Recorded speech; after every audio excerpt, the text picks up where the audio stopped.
Shalom. I'm gonna give all the glory and praises to Yahweh, Bahasham, Yahweh Shah, Bahasham, Ka, Kodash, Devil the apostles and elders wear millstone, Shabbat to hold for elect, which are the remnant of the Israelites and Israelite foreigners that don't like us, but they are us, Shalom.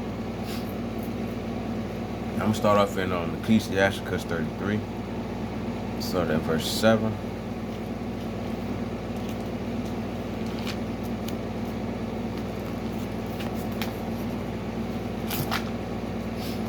Alright, Ecclesiasticus 33, verse 7, or Sirach 33, verse 7.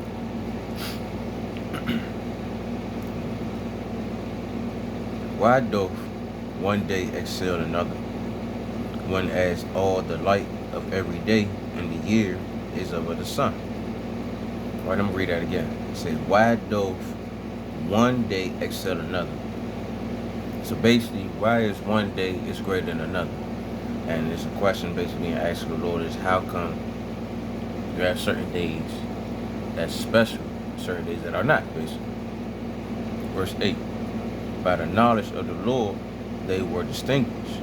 He altered seasons and feasts. Some of them he had made high days and hallowed them, and some of them he had made ordinary days. Basically, hollow means separated them. That's going to basically like the holidays we basically have here on here. I mean, us as a nation that we have to celebrate and do. Give thanks to the Lord, all that type of stuff. Like, for example, Day of Atonement, from the Passover. Because there's deeper meaning and deeper purpose behind why we have to do the things for the Lord. We will find out eventually, you know. We just got the basics of what we need to be doing. But we will find the purpose behind, the real meaning, the real purpose behind it eventually. But we want to go to Ecclesiastes 3 and 1. I think I passed it already.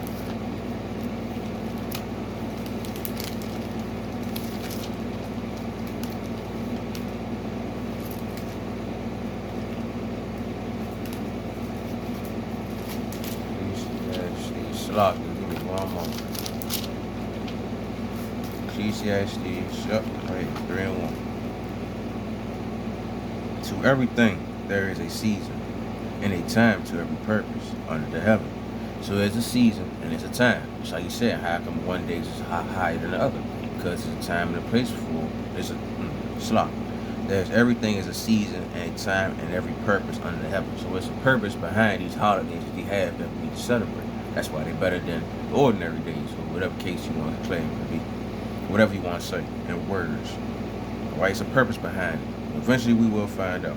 So don't stress yourself. The Lord have it like this for a reason. Alright, verse 10. Ecclesiasticus 33, verse 10. And all men are from the ground, and Adam was created from the earth. And much knowledge, the Lord, and much, brain moved too fast, Salah. And much knowledge, the Lord has divided them, and made their ways diverse. Some of them he has blessed and exalted. Some of them he sanctified and set near himself. But some of them he had cursed and brought low and turned out of their places. Now, as you can think about it, one thing that came to my mind was how he gave Ishmael before I continue on, how he said some of them he had blessed and exalted. I thought about Ishmael right there. You know, he gave Ishmael some land, he blessed them, let them have their own land, let them multiply, be fruitful, all that type of stuff. But then right here, when he says, and some of them he sanctified and set near himself. He made Israel, the nation of Israel, sacred and set up with him at the end of the day. He gave us his power and his strength.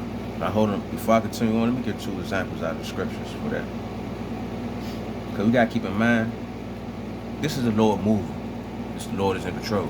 This is basically the point of the lesson. Let it be known, the Lord is in control. Alright?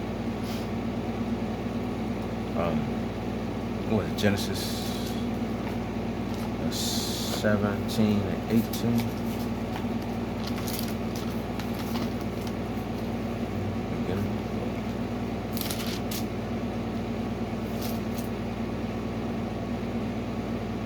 Yeah, Genesis 17. I'm going to just I'm gonna start at 17. All right, Genesis 17:17. This example of the blessing between Ishmael and the blessing between Isaac. All right, the separation between us, the Israelites, and Ishmael, his descendants. All right, then Abraham fell upon his face and laughed and said in his heart, Shall a child be born unto him that is 100 years old? And shall Sarah bear Salah? And shall Sarah that is 90 years old bear? And Abraham said unto Yahweh, Oh, that Ishmael might live before thee. Right here, 19. And Yahweh said, Sarah thy wife shall bear thee a son indeed, and thou shalt call his name Isaac. And I will establish my covenant with him for an everlasting covenant with him.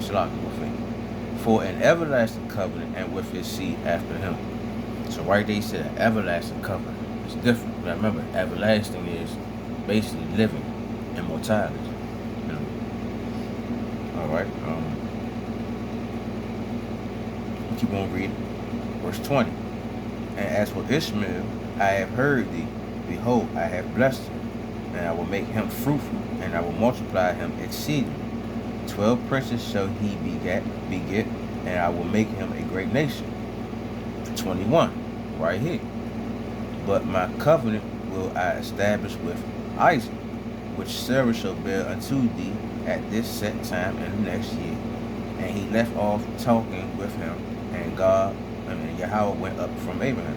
So basically letting it be known that, like, yeah, look, Isaac, he gonna be blessed, but at the end of the day, Ishmael, he gonna be blessed, but my everlasting covenant gonna be up to Isaac. And that's proof right here for Ecclesiasticus 33, verse 12. Some of them he had blessed and exalted, and some of them he sanctified and set near himself. We were sanctified in that series. We were sanctified, set near himself. Everything else was for Ishmael. And that's just an example of this is what the Lord ordained. We didn't ordain this. We didn't make this call.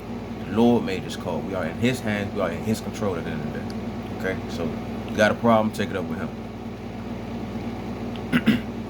All right, now verse 13. And Ecclesiastes 33, verse 13. Matter of fact, no, before I continue on. Right here. He said, but some, back in 12, before I continue on. But some of them he had cursed and brought low and turned out of their places. And as you can read in Deuteronomy 28, the curses and the blessings that happened upon us. Also how, as you can read throughout the whole book, how he done brought down nations, brought up nations. We'll get that out of Job real fast. Because the Lord is in control. He's the one that's making all this happen. And we just got to accept the fact and continue to do what we need to do. Just how you got this charagma going on. Just how you got people just talking about some Yahweh Shai. You're not supposed to worship him. You got to go to Yahweh. You know, this, at the end of the day, this is Yahweh. This is Yahweh Shai making all this happen. This is Yahweh using his son to make all this happen at the end of the day. So, keep this in mind. That's why, look, when Esau get the force in that charagma, that's Yahweh Shai making it happen. When you see brothers and false prophets out here talk about, you're not supposed to be doing this, the great doctrine is false, you're not supposed to believe in Yahweh Shai, you're not supposed to worship him and all that.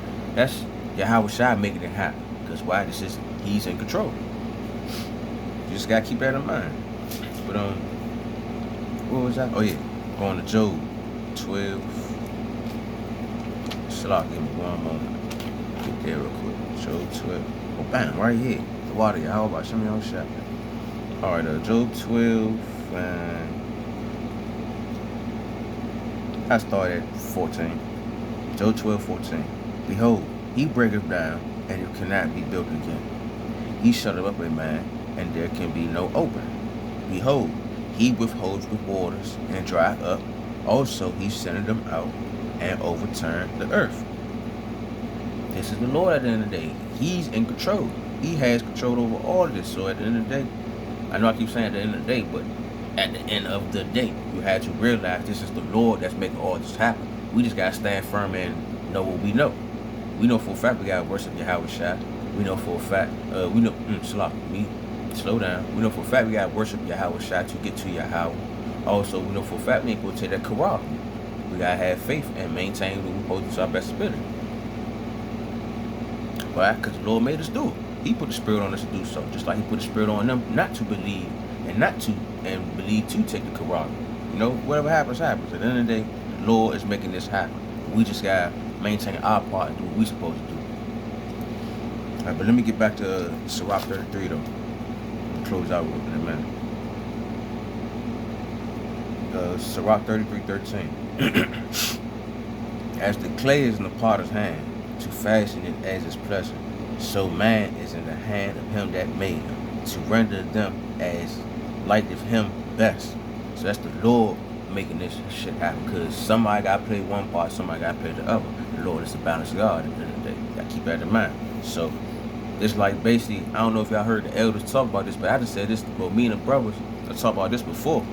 Basically, like just like picture Yahweh Shai got the action figures in his hand, got the good man and the evil man, he got his goons, and he got his goons, they all going together. And this is how fighting this shit. Like that's a perfect example right here of how it is in the Lord's hands. Alright, let me read 14. Good is set against evil, and life against death. So is the godly against the sinner, and the sinner against the godly. So look upon all the works of the Most High, and there are two and two, one against another. Because the Lord has it this way, so it's got to happen. That's why you're going to have, just like I said earlier, you got some of them that's going to believe in Yahweh Shai, you got some that's not going to believe in Yahweh Shai. You got some of them that's going to take this Karagma, some of them that's not going to take this Karagma. If you don't know what the Karagma is, that damn rice grain that everybody want to tap their hand and forehead on top of to get paid to make their way through. It is what it is. This is the Lord's move.